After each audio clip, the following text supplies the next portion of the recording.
भारत में वस्त्र उद्योग की शुरुआत एक ऐतिहासिक और समृद्ध इतिहास के साथ हुई है। प्राचीन काल से ही भारत रेशम, कपास और ऊन के उत्पादन में अग्रणी रहा है। पहले जहां कपड़े हाथ से बुने जाते थे, वहीं समय के साथ आधुनिक तकनीकों और मशीनरी का उपयोग भी बढ़ा। भारत के वस्त्र उद्योग की नींव का श्रेय कई प्रमुख व्यक्तियों और समुदायों को दिया जा सकता है। इनमें से सबसे प्रमुख थे जिनकी कड़ी मेहनत और नवोन्मेष ने इस उद्योग को नई दिशा दी। भारतीय कारीगरों की कला और कौशल ने विश्व भर में भारत के कपड़ों की मांग को बढ़ाया।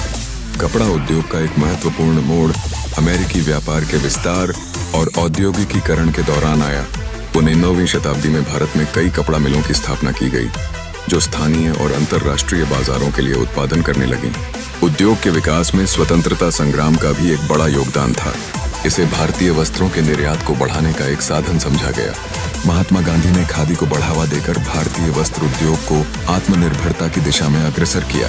कालांतर में भारत ने कपड़ों के उत्पादन के अंतर्राष्ट्रीय स्तर पर एक केंद्र के रूप में अपनी पहचान बनाई। सरकार ने इस उद्योग को नया रूप देने के लिए कई नीतियां और योजनाएं बनाई। इसके फलस्वरूप भारत ने कपास और रेशम के उत्पादन में विश्व में एक मजबूत स्थान प्राप्त किया। आज भारत में वस्त्र उद्योग न केवल रोजगार के अवसर प्रदान करता है, बल्कि यह देश की आर्थिक विकास में भी महत्वपूर्ण योगदान देता है।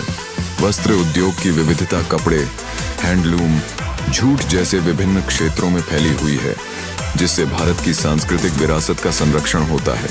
भारतीय वस्त्र उद्योग की कहानी न केवल व्यापार की है, बल्कि यह कारीगरों की मेहनत और उनकी संस्कृति की भी पहचान है। इस उद्योग की जड़ें हमारे इतिहास, परंपराओं और समृद्धता में गहराई तक फैली हैं। हमारे लिए यह आवश्यक है कि हम इस उद्योग का संरक्षण करें और इसे आगे बढ़ाने के लिए प्रयासरत रहें। फेसबुक पर देख रहा है तो फॉलो कीजिए, यूट्यूब पर देख रहा है तो सब्सक्राइब कीजिए और लाइक शेयर करना ना भूलें।